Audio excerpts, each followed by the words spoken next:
Yan. Isang mapagpalang gabi pong muli sa ating lahat, mga minamahal po naming taga-subaybay at taga-pakinig.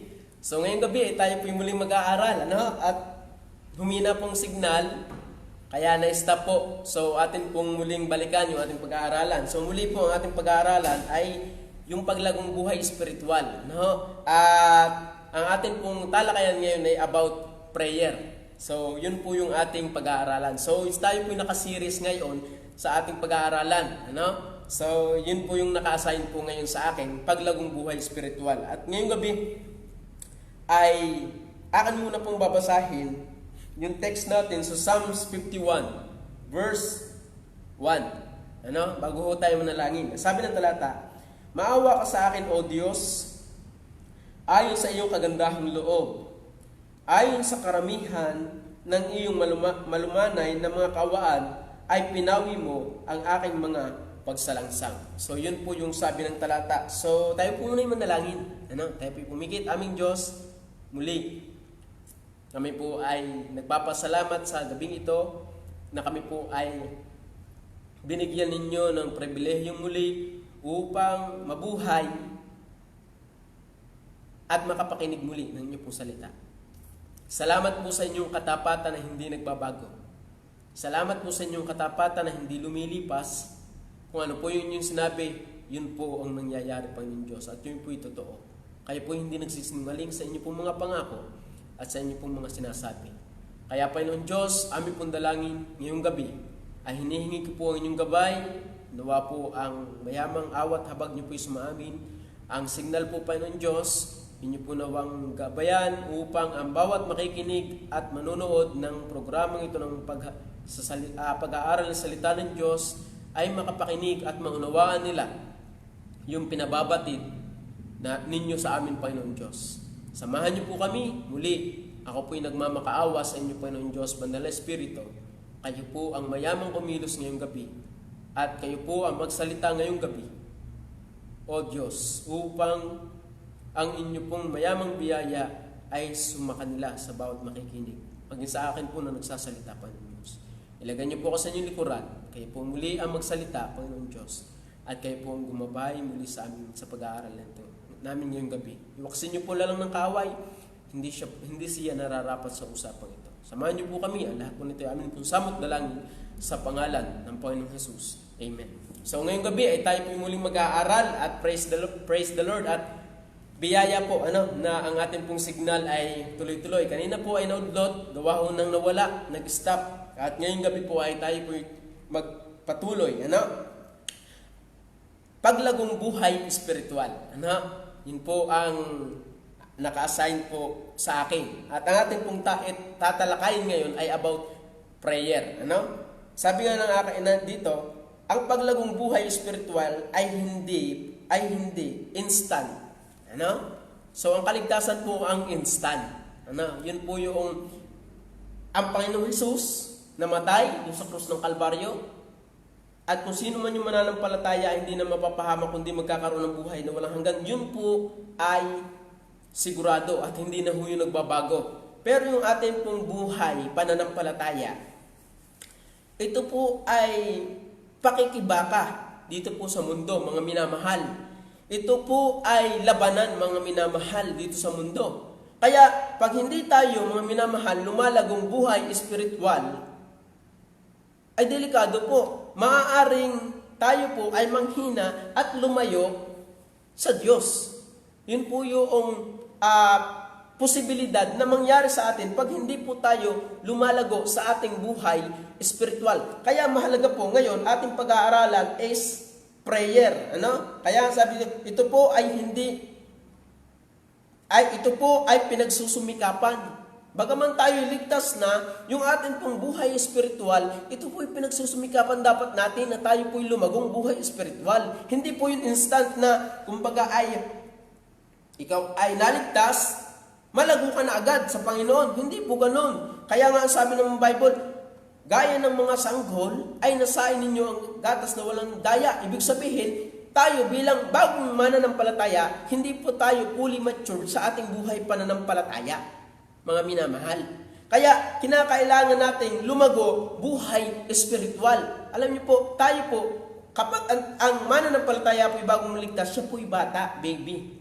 At habang tumatagal, siya po ay lumalago, buhay espiritual, lumalago po siya bilang isang Kristiyano. At isa po sa paraan na para tayo lumago is pananalangin, buhay pananalangin. Kaya nga sabi ito po ay pinagsusumikapan din.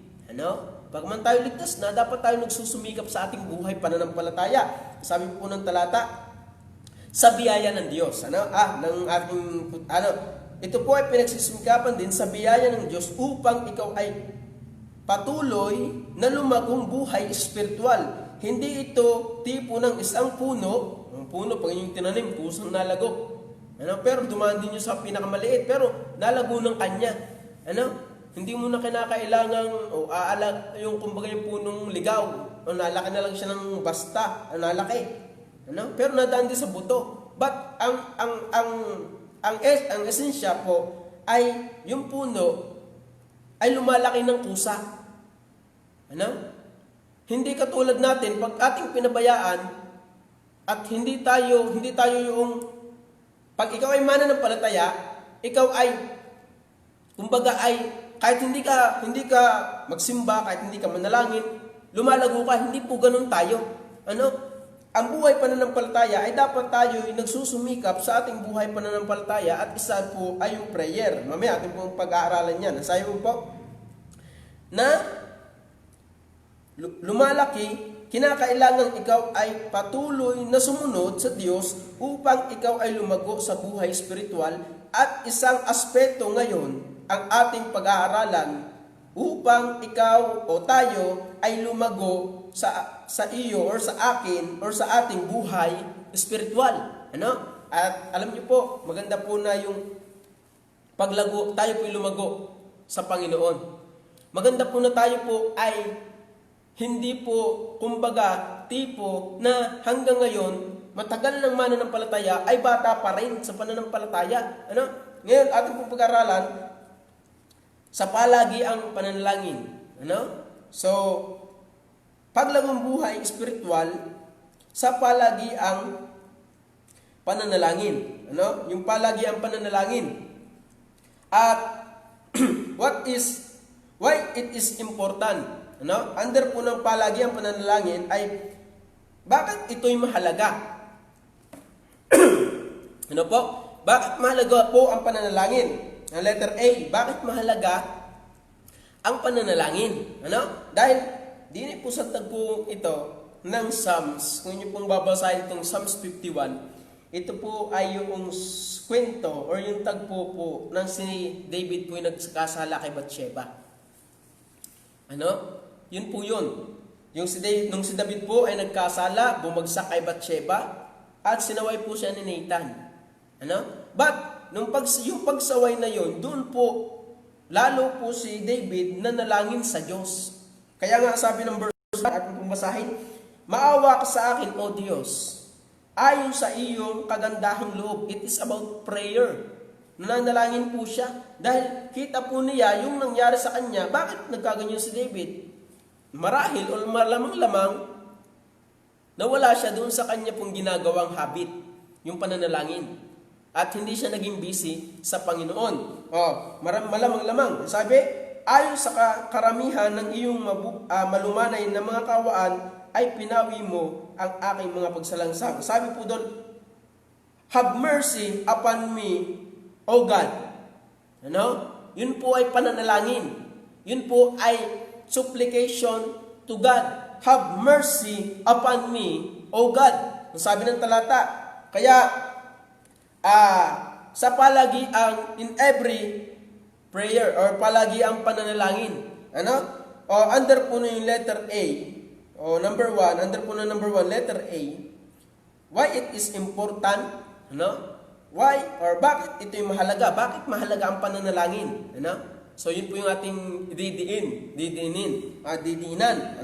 So, number 1, under po ng letter A, why it is important to develop our humility to God. Alam niyo po, mahalaga po yung humility to God. Ano po?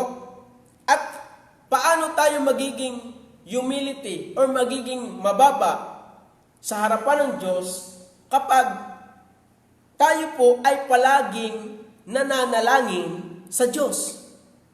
Dahil doon po natin makikilala talaga kung sino yung Diyos na yon. Bagaman si David po'y hari, si David po, kung niyo pong kilala po, kung kilala niyo po si David, kung kayo po'y nagbabasa ng Bible sa mga mananampalataya at doon po sa bisita namin, ito po yung David, ito po'y hari. But, nung siya po'y bumagsak kay Bathsheba, nirecognize siya'y makasalanan, and paanong muling nabalik yung kanyang muling paglapit sa Diyos? It's about prayer. Sa pamamagitan po ng pananalangin. At alam niyo po, ang sabi ng talata, maawa ka sa akin, O Diyos. Hindi po siya yung tipo ng tao, bagaman si David po'y hari, sinaway siya, hari, pwede niyang kanyang gawin yung kanyang gusto, kung ano man yung kanyang gustuhin. Dahil si David po ay nagkasala kay Bathsheba. Kinuha po niya si Bathsheba na maging asawa at pinatay po niya yung ang asawa ni Bathsheba na si Uriah. At ikasalanan. But, paano siya muling nakabalik at mas lumago, buhay spiritual, sa pamamagitan ng pananalangin. And sa ating pong pananalangin, it's made-develop yung ating humility to God. To develop our humility to God. At alam niyo po, isang paglagong spiritual, yung ikaw ay mababa sa harapan ng Diyos. Malago po ang isang Kristiyano pag siya ay mababa sa harapan po ng Diyos. Yun po yung katotohanan. At paano po yun mangyayari na tayo magiging mababa sa harapan ng Diyos? It is about prayer, mga minamahal. Dahil, alam niyo po, ang prayer, doon po natin makakausap talaga ang Diyos. Doon po natin talaga makikilala kung sino yung Diyos na ating pinapanalanginan, mga minamahal. Kaya ang sabi po ng talata diyan, have mercy upon me, O God. At alam niyo po, kapag ang tao po yung malapit sa Diyos, kapag ang tao po yung mababa sa Diyos, alam niyo po yung tao po yung malago sa buhay spiritual po niya. Kapag ang tao po yung mababa sa harapan ng Diyos, maging siya po yung mababa sa harapan ng Diyos, ito din mababa. Kumbaga, yung humility niya yung mababa, hindi yung prideful. Dahil yung ating pananalangin, doon po tayo ng Diyos tinuturuan na magpakumbaba sa harapan ng Diyos. Dahil ito pong si David, nagkasala po siya po yung nanalangin. Sabi po niya, have mercy upon me, O God. At nakita po niya yung biyaya ng Diyos sa kanya, according to thy loving kindness, according unto the multitude of thy tender mercies, blot out my transgression. Kita po niya yung biyaya ng Diyos sa kanya. Nung siya po ay bumagsak, nagkasala, hindi po siya nagmatigas. Ang ginawa po niya ay nanalangin sa Diyos. At yung pananalangin niya yun, doon po lumago siya buhay spiritual at yung humility po niya sa harapan ng Diyos ay bumaba. Mababa po siya sa harapan ng Diyos. Yung humility niya sa harapan ng Diyos. Kaya sabi po ng talata, have mercy upon me, O God. Yan po yung sabi ng talata. Kaya makikita po natin dito na bagaman si David po hari, siya mababa sa harapan ng Diyos. Paano po yung nangyari? In prayer. Yung prayer po niya. Kaya ang pananalangin po, mga minamahal po namin taga-subaybay at taga-pakinig, lalong-lalo na po dun sa mga buhay Kristiyano. Kung gusto niyo pong lumagong buhay spiritual, huwag niyo pong pababayaan yung inyong buhay pananalangin. Yun po yung buhay pananalangin. Nung si David po bumagsak, napabayaan po niya yung kanyang buhay spiritual Siya kumbaga ay naghayahay. Hayahay ho siya. Doon ho siya sa rooftop Pauli-uli po siya doon, walang ginagawa. Nung nasa rooftop po siya, nakita po niyang naliligo doon sa baba, yung asawa ni Uriah, na si Bathsheba. Kaya tinanong niya sa mga kawal niya, sino yung babaeng magandang yon? Ano? Sino yon? Tapos sabi, papuntahin mo dito. At kanyang ginawang asawa. At pinatay niya yung kanyang asawang si Uriah. Sa pamamagitan ng sinugo po niya doon sa labanan. At sabi ni David, pagka nasa gitna na ng bakbakan, kayo umatras, iwanan niyo siya. Yun, namatay si Uriah. Yung isa sa kanyang kumbaga ay magagaling na sundalo. Ano? Yun po, to develop our humility to God. Ang sabi po ng Psalms 4 verse 1, ang sabi po dito, Psalms 4 verse 1, sabi po ng talata,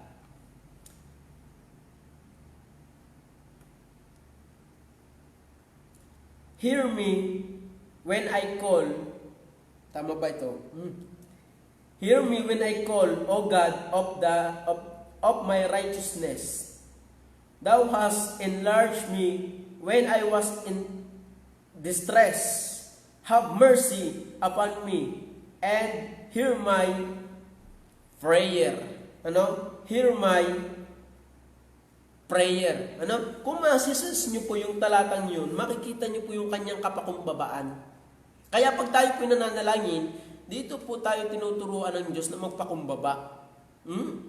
At doon po natin makikilala kung sino yung ating kinakausap. Ano? Tingnan nyo po. Pagka ordinary yung tao yung iyong kausap, ang kausap mo ay kumbaga wala lang. Para ka lang, hindi ka mapinong umimik. Kumbaga ikaw kung magsalita ay samplang. Kumbaga ay pabasta-basta na. Pero pagka ang kaharap mo yung mga matataas na tao, doon ka talaga may paggalang. Bakit? Dahil kilala mo o alam mo yung iyong kinakausap kung sino. Ay pagka mayor ang iyong kausap, talagang ikaw pinong-pino Talagang, kumbaga ay walang galaw. Pero pagka bakal bote, hoy! Pumarinig ka nga! May bote rin Aba, ay kung makahayaw baga, di ka? Ay di gayon, pagka ang kaharap natin magbabalot lang, kung hiyawan natin, pagka mayor, opo. Yun, napakababa. But, doon po sa pananalangin, to develop our buhay spiritual life, to develop our spiritual life, doon po tayo tinuturuan ng Diyos ng humility. Alam niyo po, nung si David po'y bumagsak, ang ginawa po agad niya, bumalik sa Diyos in prayer. And doon sa pananalangin niya, doon muli siyang nagpakumbaba sa Diyos. Ito po kung inyo pong babasahin yung Psalms 55, makikita po ninyo doon yung kababaan ni David. Bagaman siya po'y hari, makikita po ninyo, kung inyo pong mababasa itong whole chapter ng Psalms 55, yung humility, yung kababaan loob ni David. Kaya, how to be spiritual grow, paano tayo magiging malago, buhay spiritual sa pamamagitan ng pananalangin. Napakahalaga po ng pananalangin, mga minamahal. At yung pananalangin po yun, doon po tayo tinuturuan ng Diyos para po tayo ay magpakumbaba sa harapan ng Diyos. Dahil doon po natin nakikilala kung sino yung Diyos na kinakausap natin, mga minamahal. Kung sino yung Diyos na, kumbaga ay ating pinananalanginan. Kaya,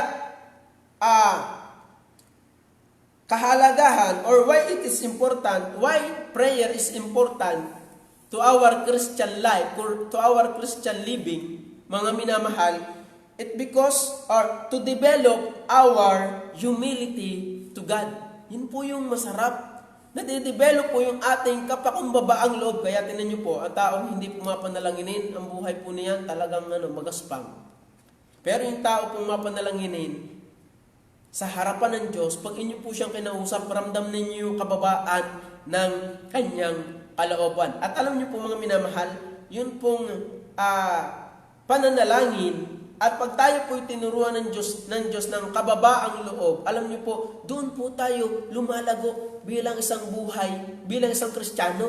Kung gusto niyo pong lumago, mga minamahal, buhay or sa inyo pong buhay pananampalataya, huwag niyo pong iwawala yung inyo pong pananalangin sa Diyos. Lalo na po sa mga ligtas na, doon sa mga nakakilala na po sa Panginoong Jesucristo, yun po, huwag po nating iwawala yung isang napakahalagang aspeto, yung pong buhay pananalangin. At doon po sa ating pananalangin, doon po tayo tinuturuan ng Diyos upang magpakumbaba. At isa, kaya ikaw ay masasabing malagong Kristiyano, yung humbleness, yung kababaang, sabi nga ng talata, yung beatitude, Matthew chapter 5, mapalad ang mapagpakumbabang loob. Yun po yung sabi ng talata. Ibig sabihin, paano natin makukuha yun? In prayer, in supplication to God. Yun po yun, para po natin makuha, para makuha natin yung kababaang loob, hindi dahil sa ating galing, kundi in prayer, in supplication to God. Doon po tayo tinuturuan ng Diyos para tayo po ay maging mapagpakumbaba sa Diyos, maging sa ating Christian living. At isa po sa malago na Kristiyano, yun pong mapagpakumbaba. At paano yun mangyayari? Prayer. Yun po yung mahalaga. Prayer. Kaya si David po, siya po'y bumagsak, hindi po siya nagmatigas. Siya po'y lumapit sa Diyos sa pamamagitan ng pananalangin. At doon sa pananalangin pong yun, doon po siya tinuruan ng Diyos na magpakumbaba. Patuloy na magpakumbaba. Yun po yung sinasabi ng talata. Why it is important? Why prayer is important? Dahil, alam niyo po, sa pananalangin po, napakasarap na usapin ng Diyos. At doon po ng Diyos pinapakita ng Diyos sa atin kung sino tayo. How hopeless we are kapag ang Diyos ay wala sa ating buhay. Kaya, alam niyo po, napakasarap naman po usapin ng Diyos. Tayo dinadaya lang ng kasalanan. Dinadaya lang tayo ng alok ng sanglibutan.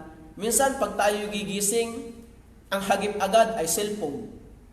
Minsan, pagkatutulog, ang hagip, cellphone. Hindi baga, pagkagising, dapat manalangin muna na magpasalamat sa Diyos na nagising pa. Pagtutulog, salamat sa Diyos dahil nabuhay pa ako na matiwasay ngayong nagdaang araw. Iningatan ako ng Diyos. But, nawawala na po yung pananalangin, lalo na po sa mga mananampalataya ng Diyos. Kung gusto niyo po lumago sa inyo pong buhay spiritual, let us pray to God. Tayo po yung manalangin sa Diyos. Pray without ceasing. Manalangin tayong walang patid sa harapan ng Diyos. Gusto mong lumago? Gusto nating lumago? Manalangin po tayo. The importance of prayer, why it is important? Because to develop our humility to God.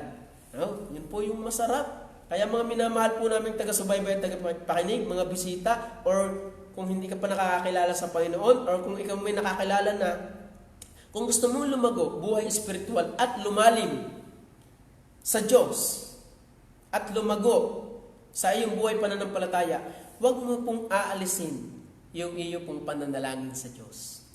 Napakasarap pong manalangin sa Diyos. Tayo dinadaya lamang ng mundo. Dinadaya tayo ng mundo, ng alok ng mundo, na pag inuna natin ito, ay magiging maayos tayo. No. Ang magandang unahin muna natin sa ating buhay ay ang Diyos. Kaya nga, seek ye first the kingdom of God and His righteousness, and all these things shall be added unto you. Ang Diyos po ay hindi nagsisinungaling sa Kanya pong sinasabi. Sabi nga po ng talata, maiging mawala ang langit at lupa kaysa tuldok at kuwit ng Kanyang salita. Yun po yung sabi. But, kung gusto mong lumago, buhay spiritual, mga minamahal, let us pray. Wag lang tayo, pag tayo, ligtas na naman, ayos na. Sisimba rin ako, ganyan. Pero walang prayer, kulang. Ikaw ay manalangin sa Diyos upang patuloy kang lumago. Kaya ang ating pong pag-aaralan, series. Series po. Ang topic po natin ay paglagong buhay espiritual. Gusto niyo pong lumago? Ito po yung inyong gawin. Una, pray. Manalangin tayo. Manalangin tayo. Yun po yung kahalagahan ng pananalangin. It to improve or to develop our humility to God. Ano? Yun po yung sabi, to improve to develop. Dahil, alam niyo po, likas po sa tao ang mapagmataas. Hindi man po natin aminin, yun po yung likas sa tao. Kung Kristiyano ngayon mapagmataas pa, ano? Di lalo na yung hindi Kristiyano. At kung gusto mong maging malago, kinakailangan mong manalangin. Yun po yung sabi ng talata. Ano? Dahil sabi ni David, have mercy upon me, oh God. Ano po yung makikita natin dito? Or ano po yung ating masesense? Doon po sa talata, have mercy upon me. Ano? Ano po yung ating masesense? Masesense po natin yung kababaang loob. Bagaman po siya hari, si King David. Ano? Siya po kilala talagang hari sa Israel. But, ang sabi niya, have mercy upon me. Maawa ka sa akin. Ano? Yung kababaan ng loob. Kung inyo pong dadamahin, have mercy upon me, O God, according to thy loving kindness, according unto the multitude of thy tender mercy, blot out my transgression. Yun pa. Inamin niya, my transgression. Mahirap sa hari ang aminin yung kanyang kamalian. But, nung siya'y nananalangin sa harapan ng Diyos, kita niyang siya'y Aba, kaya sabi niya, have mercy upon me, and blot out my transgression. Inamin niya yung kanyang kamalian. Dapat ganun po tayo. At sa pananalangin po, doon po tayo tinuturuan ng Diyos para tayo maging mababa sa harapan niya. Yun po yung sinasabi. Ano? Kaya yun po yung sabi ng talata. No? Have mercy upon me, O God. Ano? Why prayer is important? Kayo ba'y nananalangin mga minamahal? Yun po yung sabi. Ano? Para tayo po'y lumago-buhay espiritual, wag po nating kakalimutang manalangin. Ano? In every day, araw-araw, ano? Manalangin po tayo sa Diyos. Kung sabi nga ng talata, kung kayo na nagsisikain man o nagsisinuman, ano man ang iyong ginagawa, gawin sa ikaluluwalhati ng Diyos. At alam niyo po mga minamahal, yung pananalangin ay hindi ho dapat mawala. Kung kayo nabiyahe man, nakain man, o may ginagawa man kayo kung ano-ano, pag kayo nananalangin, laging ang gabay ng Diyos ay naando doon sa inyo. Yung prayer. Ano? Mahalaga, why prayer is important to develop our humility to God. Number 2, babasahin ko muna pala yung mga talataan. Chapter 5 verse 7 ng Psalms. Ang sabi po ng talata, ang sabi po dito, but as for me, I will come into thy house in the multitude of thy mercy. Ano? Sabi po ng talata, ngunit sa ganang akin, sa kasaganahan ng iyong kagandahang loob, ay papasok ako sa iyong bahay sa takot sa iyo. Ano? Yun po yung sabi. But as for me, I will come unto thy house in the multitude of thy mercy, and in thy fear will I worship toward thy holy temple. Ano? Sa takot sa iyo. Siyempre, kung ikaw ay hari, ito po ay si awit din ni David. Ano? Sabi niya, siya po papasok sa templo. Sabi po sa, ngunit sa ganang akin, sa kasaganahan ng iyong kagandahang loob ay papasok ako sa iyong bahay, templo. Sa takot sa iyo. Tingnan niyo po, takot, fear God. Ano? Ibig sabihin, pag ikay natatakot, nandun yung humility. Ano? Tingnan niyo po mga bata, pag takot sa magulang, ay hindi ka magmataas, ay siyempre, pag ikitakot sa magulang, ikay maaasbaran, ay pihong, pag inabali ang kawayan, ay pihong latay. Ano? Kita ang latay sa puwitan. Ano? Ang sabi pa ng talata, 6 verse 2, maawa ka sa akin, O Panginoon. Kalimitan po ng Psalms, ito po kay David. awit ni David or panalangin po ni David, prayer ni David. Sabi po, Lord, rebuke me not in thine anger. Verse 2, have mercy upon me, O Lord, for I am weak. Tingnan niyo po, have mercy upon me, O Lord, for I am weak. Bakit tayo po ay tinuturuan ng Diyos na manalangin? Para po tayo ay bigyan din ng Diyos ng kalakasan. Ano? At alam niyo po, yung humility, patuloy natin makikita doon sa prayer niya, yung humility, have mercy upon me, O Lord, for I am weak. I am weak. Mahina ako. At yung weak, ibig sabihin po nun, mahina ako. Ay namin mo ikay mahina. Humility. Pagpapakumbaba. Ano? Pagpapakumbaba. Ano? Paano yun nangyari? In prayer. Si David po yung tao ding mapanalanginin. Kaya ganito na lamang po yung kanyang buhay. Malago. Buhay spiritual. Ano? Yun po yung sabi. Paano siya lumago? In prayer. Mahalaga po yung panalangin. Sa mga minamahal po namin taga-subaybay at taga-pakinig, gusto niyo po lumago sa buhay pananampalataya?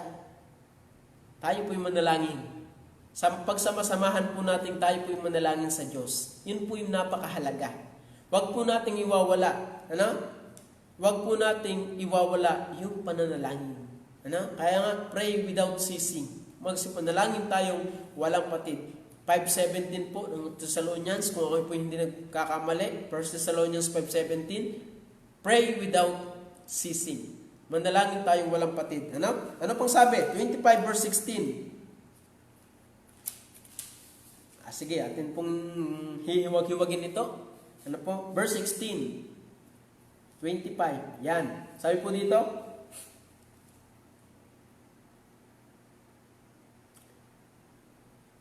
turn thee unto me, and have mercy upon me.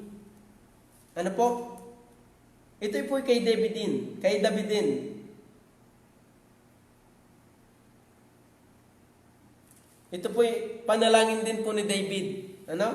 Nung siya po ay hinahabol. Marami po siyang kaaway eh. Ano? But, ang sabi po niya, sa verse 16, turn thee unto me, and have mercy upon me, for I am desolate and afflicted. Ano? Sabi po ng talata, panumbalikin mo ako at maawa ka sa akin, sapagkat ako'y nag-iisa at nagdadalamhati.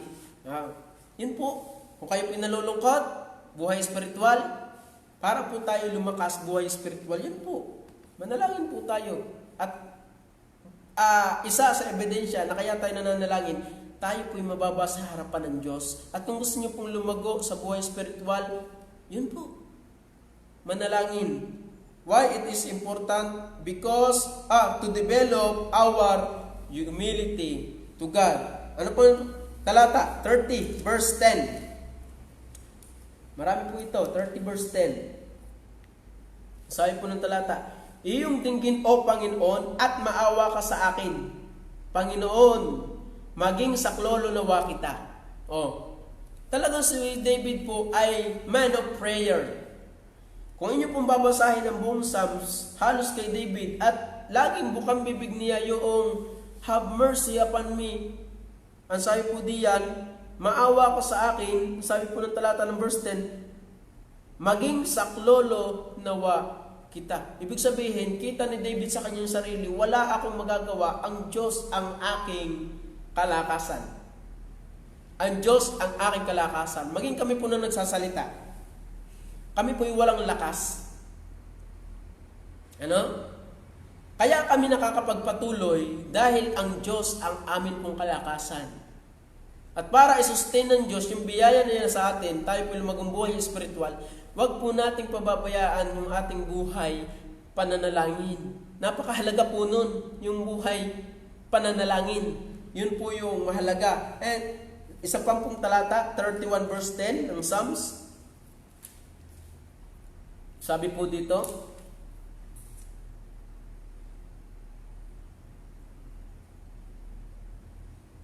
sabi po dito ng talata,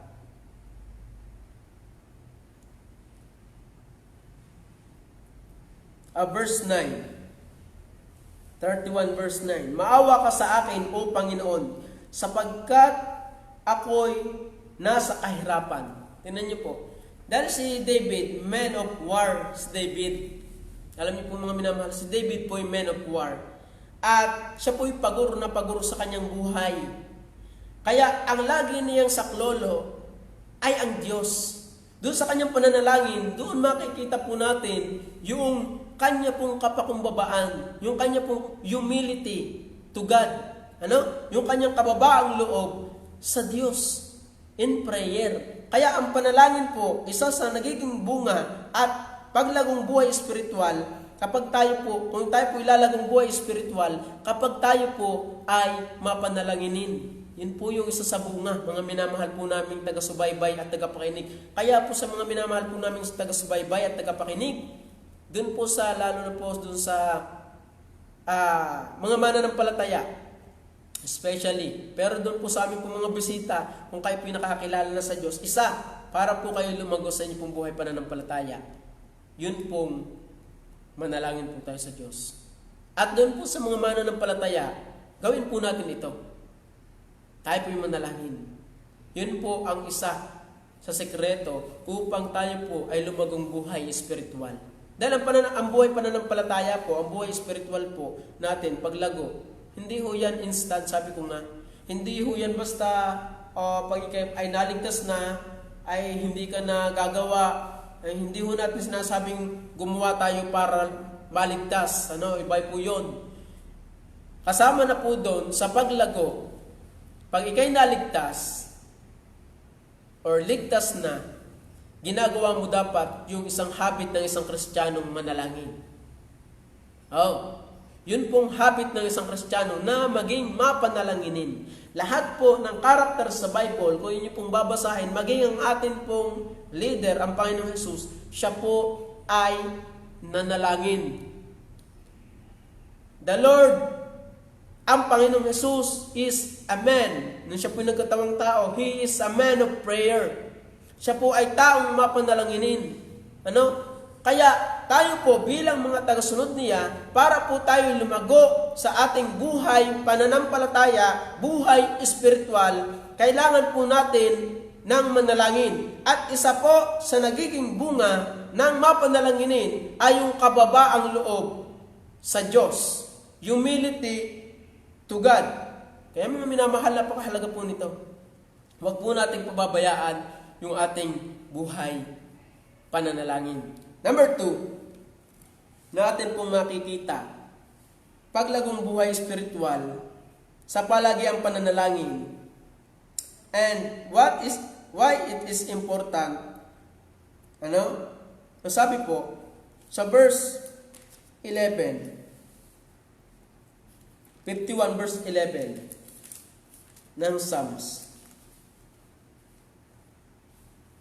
Akin nung babasahin, huwag mo akong paalisin sa iyong harapan at huwag mong bawiin ang iyong Santong Espiritu sa akin.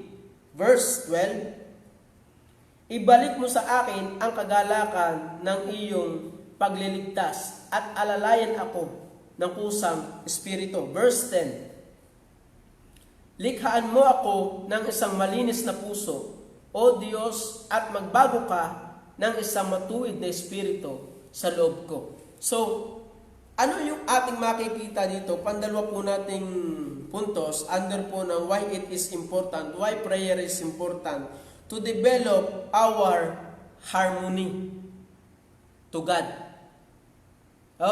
Alam niyo po, para po tayo maging malagong buhay espiritual, yung paglagong buhay espiritual, dapat tayo po ay may harmony sa Diyos. Alam niyo po yung harmony? Yung kumbaga ay katono mo ang Diyos. Pagka ang tao po hindi mapanalanginin, alam niyo po, nako po. Ang tao pong hindi mapanalanginin, kitang-kita niyo po sa buhay. Sa buhay, sa gayak, sa lakad, sa pananalita, beke naman. Yan yung ang taong hindi mapanalanginin, dapat be like Christ. Kaya nga po Christian followers of Christ. Kung tayo po'y Kristiyano, dapat po tayo'y mapanalanginin. At kung tayo po'y mapanalanginin, tayo po ay mayroong harmony, tono sa Diyos. At kung tayo po'y nakatono sa Diyos, mga minamahal, kung tayo po ay, kung ba po'y nakaayon sa Diyos, mga minamahal, dapat yung ating pong buhay ay makita si Kristo, mga minamahal. Kaya gusto mo lumago? Buhay espiritual? Manalangin po tayo. Yun po yung kahalagaan ng panalangin. Yung tono, kaya nga sabi po ng talata sa verse 10, likhaan mo ako ng isang malinis na puso, O Diyos, at magbago ka ng isang matuwid na espiritu sa loob ko. Why? Bakit si David ay ganun po yung kanyang hiling? Likhaan mo ako ng bagong o ng malinis na puso, O Diyos, at magbago ka ng isang matuwid na espiritu. Dahil siya nga po yung nagkasala, mga minamahal. Kaya ang mahalaga ho panalangin. Di po muli tayong itinutono sa Diyos. Pag tayo po nananalangin, dito po muli nating kumbaga po ay nare-refresh tayo, kumbaga po. Yung kasalanan natin na ating nagawa, ating inihihingi ng tawad. Kaya nga humility yung una. At pag ikaw mayroong humility sa Diyos, lalapit ka sa Diyos, at ang sabi mo, to develop our harmony muli. Ang sabi po ng talata, meron dito pong talata, ang sabi po dito, restore. Yung sa verse 12, makikita po natin, restore. Restore unto me the joy of thy salvation. Paano yun nangyari? Paano yun? Yung hiling niya, yung humility, makikita din natin doon. At yung harmony ay nade-develop muli kay David. Nung siya po yung nagkasala, talagang siya bagbag. Bagbag na bagbag. Kung ito po yun yung babasahin, yung tagpo pong ito, nung sinaway po sa ni Nathan, sinaway po siya ni Nathan, sabi ni Nathan, ako'y may sasabihin sa iyo, hari. O ano yun? Merong isang manglalakbay. Merong isang mayaman at isang mahirap. Yung mayaman ay maraming tupa. Maraming tupa. Yun ang mahirap ay meron siyang iisang kordero. Yung kordero ay tupa din isa. At ang nangyari, may dumating sa mayamang manglalakbay. Ngayon, ang nangyari ay ganare. Kinuha ng mayaman yung kordero ng mahirap or yung tupa ng mahirap at ibinigay, inihain doon sa kanyang bisitang manglalakbay na siya naman ay maraming tupa. Ang sabi ni Nathan, ano ang dapat gawin, hari doon sa taong yung? Sabi ni David, patayin. Sabi ni Nathan, thou art the man. Ikaw yung taong yon. Dahil kinuha mo si Bathsheba na maging asawa ni Uriah at pinatay mo si Uriah. Kaya yung naging respond ni David, nung siya po ay nagkasala, hinapak po niya ang kanyang damit na simbolo ng pagpapakumbaba at siya po'y nanalangin ng kapait-paitan sa harapan ng Diyos. Siya po'y nanalangin ng buong ningas sa Diyos. At ito po, ang sabi po niya, yung isa, gusto niya, restore unto me the joy of thy salvation. Kaya ang sabi ng verse 10, ang sabi po, likhaan mo ako ng isang malinis na puso, O Diyos, at magbago ka ng isang matuwid na espiritu sa loob ko. Yun po yung sabi. Kaya, ang halaga po ng panalangin, mga minamahal, the importance of prayer to develop our humility to God, and to develop, number 2, to develop our harmony to God. Muling maayos. Alam niyo po yung gitara, pag wala sa tono, ay di pinatutono niyo sa magaling magtono. Pero pag wala yan sa tono, ay siya ay karibok na. Karibok ang tono, ay hindi mo na maintindihan ang tugtog. Kaya hindi maintindihan ang tugtog. Ganun din po. Tayo po'y, bilang isang tao, tayo po'y nagkakasala pa. At pag pinabayaan mo yung iyong buhay pananalangin, tiyak, tayo po ay lalayo sa Diyos. Yun po yung totoo. Tayo po ay lalayo sa Diyos hanggang sa tayo po ay mawala na sa paglilingkod, hanggang sa tayo po ay tuluyan ng kainin ng mundo, hindi na makabalik sa simbahan dahil wala na ngayong buhay pananalangin. Wala na eh. Sira na. But sa pananalangin po kasi, doon tayo tinuturuan ng Diyos ng kababaang loob. Pandalawa, harmony. Yung, kumbagay, magkasundo kayo ng Diyos. Yung katono mo ang Diyos. Kung ano yung gusto ng Diyos, yun ang iyong ginagawa. Mga minamahal, kung ano po yung gusto ng Diyos, yun ang iyong ginagawa. Yun ang iyong gustong sundin. Dahil katono mo ang Diyos eh. Ano?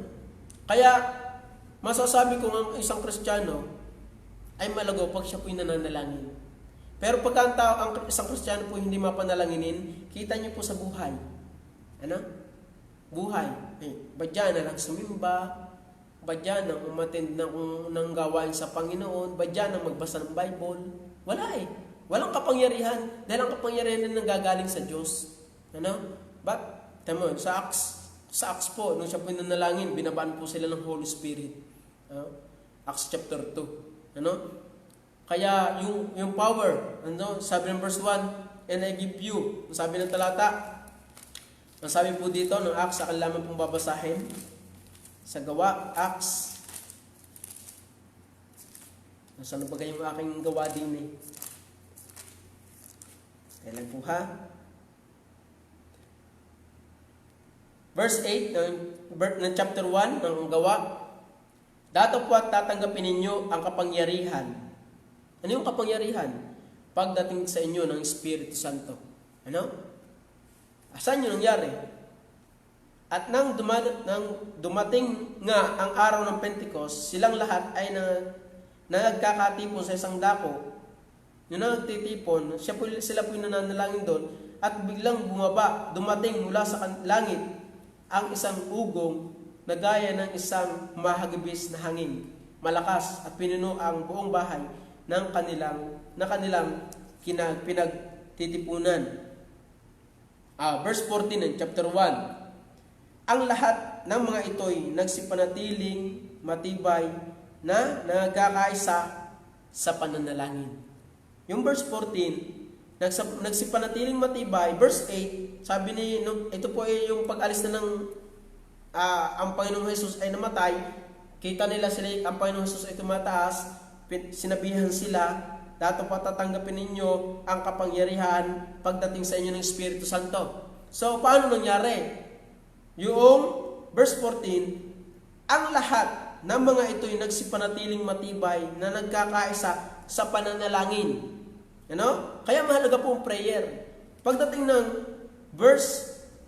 chapter 2 verse 1, yung kapangyarihan ay bumaba at nang dumating nga ang araw ng Pentecost, silang lahat ay nagkakatipon sa isang dako. Yun po, nanalangin po sila. At biglang dumating mula sa langit ang isang ugong na gaya ng isang humahagibis na hanging malakas at pinuno ang buong bahay na kanilang kinauupuan. Yun po, sila po yung nananalangin. Kaya yung kapangyarihan po ng Holy Spirit bumaba sa kanila. Ano? Yun po yung sabi. Gusto mo pong lumago ka, buhay espiritual, huwag mong pababayaan ang buhay pananalangin. At isa sa nade-develop, pag ikay mapanalanginin, yung humility to God. Pandalawa ay yung harmony to God. Ano po? Yung harmony. Kaya pag ikaw ay malagang Kristiyano, yung harmony mo sa Diyos, ayos. Ano? Yung buhay mo, ayos. Yung iyong lahat makikita sa iyo, ito. Kaya nga si Peter Kristiyano dahil kita sa kanya. Ikaw ay kasunod din. Ay 3 times na dininay ni Peter. Sabi, ikaw ay kasama din nun. Sabi, hindi ko yung kasama. Ay 3 beses niyang dininay. Dahil pag Kristiyano, halata. Ano? At yung harmony mo sa Diyos, yun, pag mananalangin, mapanalanginin, yun po ay lumalago patuloy. Ano? So, yun po yung sabi ng talata. Number 3. Ano po? Natin pong pag-aaralan. Sa verse 12, muli. Akin pong babasahin. Verse 12. Restore unto me the joy of thy salvation, and uphold me with thy free spirit. Tingnan niyo po, ibalik mo sa akin ang kagalakan ng iyong pagliligtas. Alam niyo po, pag tayo po'y Kristiyano at nabubuhay po tayo sa kasalanan, hindi ho tayo masaya. May patingal po. Kaya ang sabi ng talata, number 3 po natin, the importance of prayer. Why prayer is important? To develop our humility to God, to develop our harmony to God. Number 3, to develop our happiness to God. Yung ating kasiyahan.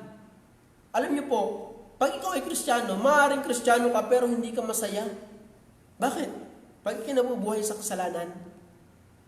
Lalo na pagka ang Holy Spirit ay nasa sa iyong puso, mga minamahal, ang Banal na Espiritu ay tumatahang sa iyong puso. Dahil sabi templo ng Banal na Espiritu ang ating katawan. No? 1 Corinthians chapter 6, verse 19. O hindi ba ganin nyo nalalaman ang inyong katawan ay templo ng Espiritu Santo? Parang ganito yun. Try nyo pong ikaw ay nakulong sa isang kwarto na walang singawan. Ay di saradong pinto. Walang sisingawan. At may tae ng pusa. Doon po sa aming kwarto. Dahil yung pusa ko natay doon sa aming ilalim ng katre. Pag natay, talaga namang nakakabingot. Ano? Ay, hindi ho matali.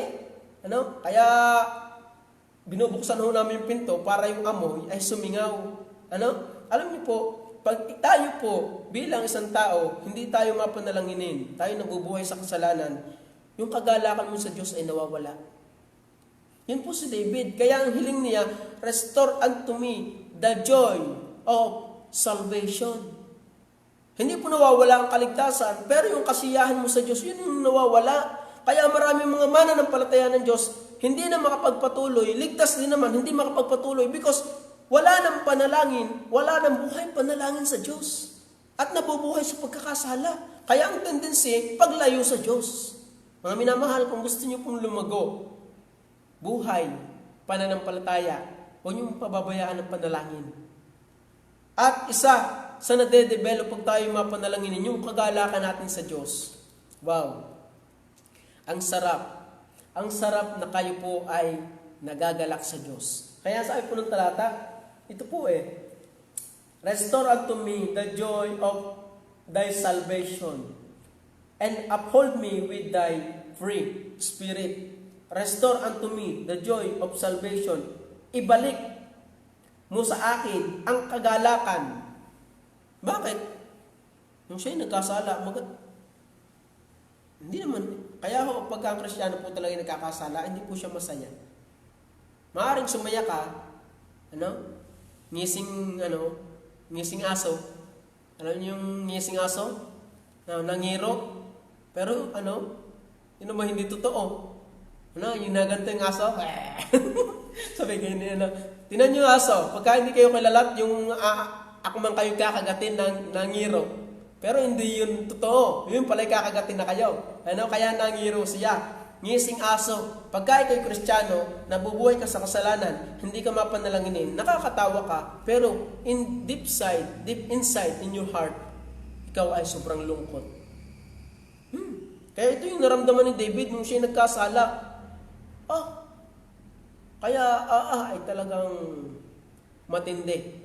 Sabi niya, restore unto me the joy. Yung joy. Yung nawawala. Hindi yung kagalakan.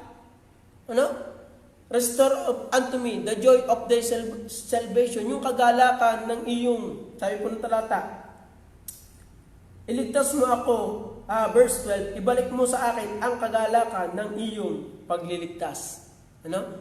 Dapat makita ko yung ibalik mo sa akin yung restore unto me the joy, yung joy na iniligtas mo ako.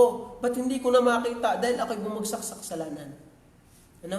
At alam niyo po, napakahalaga po na yun sa isang buhay mananampalataya. Bakit? Dahil yun po yung sabi, to develop our happiness. Ang kagalakan po yung nawawala, maging sa mag-asawa. Ano? Nawawala po yung kagalakan sa isa't isa. Kaya, dapat lagi huyang nag-i-ignite sa mag-asawa. O, huwag niyong kalilimutan yung kayo yung nagliligawan dati, ganyan. Ano? Ganun din sa buhay pananampalataya. Habang ikaw ay tumatagal, ano? Para bagang nauumay ka sa paglilingkod. Para bagang nawawala ang iyong galak sa paglilingkod dahil ng kasalanan. Pero dapat po yung muling ibalik, restore unto me. Paano? In prayer. Oh, yun po. Yun po yung sikreto. Ano? Kaya dapat po tayo ay patuloy na maging mapanalanginin. Ano? Yun po, patuloy tayong maging mapanalanginin sa Diyos. Lumapit po tayo sa Diyos. Lagi po tayong mag-supplicate sa Diyos. Dumaing sa Diyos. Oh, kaya, wag ho kayong dadaing sa tao. Wag ho kayong mananalangin sa pare. Naku, machi-chismis lang kayo. Sa Diyos kayo manalangin. Wag sa pare. Naku, wag kayong mangumpisal sa pare. Sa tao, naku. Chichismis. Uy, yung palang si ganon. Ay, itong ginawa. Yan. Ganito. Yan. Chichismis lang kayo. Pero pag sa Diyos, siya po yung tapat. Hindi ho niya sasabihin kung ano yung ating kasalanan na ating nagawa at sinabi natin sa Kanya, siya po ay tapat. Hindi po niya sasabihin. Kaya, pati libre hong lumapit sa Diyos. Libre. Ano? Ay ang dahil ni Satanas, pag nagkasala, maraming siyang ipapakli or ipapalit na doon ka na maaaliw hanggang sa hindi ka na manalangin sa Diyos. Yun po yun. Ano? Kaya, ang halaga ko ng prayer. Gusto niyo pong lumagong buhay spiritual? Prayer. Ano? Maging mapanalangin po tayo. Ano? So, yun po ang ating napag-aralan ngayong gabi. Ano? Sabi po ng talata, paglagong buhay spiritual, palagi ang pananalangin. And bakit yung mahalaga? Why it is important? Because of upang to develop our humility, to develop our harmony, to develop our happiness to God. Yung pong kagalakan ay muling maibalik sa Diyos. Kaya mga minamahal naming taga-subaybay at tagapakinig, kung gusto nyo po, lalo na po sa mga mananampalataya ng Diyos, Kristiyano, naligtas, kung gusto niyo pong lumago sa buhay pananampalataya o buhay espiritual, tayo po yung manalangin. At doon po sa mga bisita naming nanonood, kung kayo po yung ligtas na, isa sa gawin niyo po upang kayo po ay patuloy na lumago sa Diyos, sa paglilingkod sa Diyos, manalangin po tayo. Ano? So, kaya sana po kayo po ay may natutunan sa atin pong napag-aralan dahil ang panalangin po ay napakahalaga. Napakahalaga po ng panalangin. Isa, kumbaga ang ibon ay hindi lilipad or ang kalapate ay hindi lilipad pag wala yung isang pakpak. At para yun ay lumipad, dapat dalawang pakpak niya. At isa, para tayo lumago, buhay spiritual, para tayo makapagpatuloy sa paglilingkod sa Diyos is prayer. Tayo po yung manalangin sa Diyos. Kaya po sana kayo po ay may natutunan sa atin pong napag-aralan at patuloy po nating pag-aaralan ito. So ngayong gabi, dyan lang po muna tayo nagtatapos at tayo po muna yung manalangin sa atin pong pagtatapos. Tayo po pumikit, aming Diyos. Salamat po na merong ganitong aral ang Biblia na patuloy na itinuturo sa amin. Tulungan niyo po ang bawat isa, bawat nakapakinig. Ang hiling po namin ay patuloy po kaming makapaglingkod sa inyo at lumago sa aming pong buhay, paglilingkod, buhay espiritual.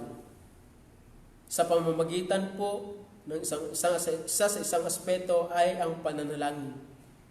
At ang aming pag-aaral pong ito, nawa po Panginoon Diyos, ay matanim sa aming pong isipan upang kami po ay patuloy at makapagpatuloy sa paglilingkod sa inyo. Pagpalain niyo po nawa ang bawat nakapakinig. Pagpalain niyo po nawa ang bawat isa. Maging ako po ng inyong lingkod, nagbahagi ng inyong pong banal na kasulatan ngayong gabi. Patuloy niyo po nawang akong bigyan ng kagalakan at manalangin po palagi sa inyo. Pagpalain niyo po nawa kami sa gabing ito at nawa po, O Diyos, ay ingatan niyo po kami muli ngayong gabing ito, Panginoon Diyos. Salamat po, O Diyos. Ang lahat po nito aming po samot dalangin sa pangalan ng Panginoon Jesus. Amen. So, next week po ay atin pong itutuloy ang atin pong series, yun pong ating pag-aaral ng salita ng Diyos. Ang pamagat po ay paglagong buhay espiritual. Kaya napakahalaga po at patuloy po kayong makinig sa atin pong pag-aaral ng salita ng Diyos. So, salamat po sa inyo. Magandang gabi po at God bless po sa inyo.